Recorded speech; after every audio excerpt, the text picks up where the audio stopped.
Unfortunately for Central America, these systems are going to get buried into Central America. And again, these are areas that don't do well with heavy rain. And they've had a very active year. Milton actually impacted Cancun and impacted the Yucatan. So here's a look at Invest 95L, which actually has more moderate chances of development. We're at a 50% chance here the next couple days.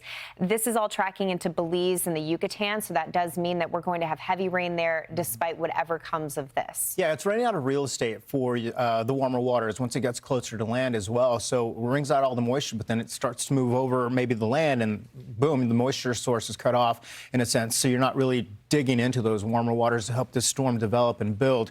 So having said that, the steering mechanism's also pushing this to the west, keeping this over portions of southern Mexico. You mentioned Belize, Honduras, all of Central America getting ready for the heavier rain. Another area with high terrain, a lot of mountains, even higher than Puerto Rico in some cases. So that would be a concern for more in the way of flooding, possible landslides, because as you mentioned, Britta, no matter what happens, the impacts, it's the amount of rain that comes down.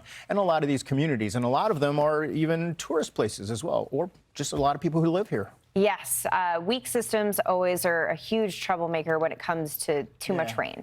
That's really what they end up being. As you can tell, we have a lot of wind shear throughout the Gulf of Mexico, so this will not really allow this system to really gear up. If we do see development, it would most likely remain rather weak just because of the wind shear and also the proximity to land. But we'll continue to watch what's going on.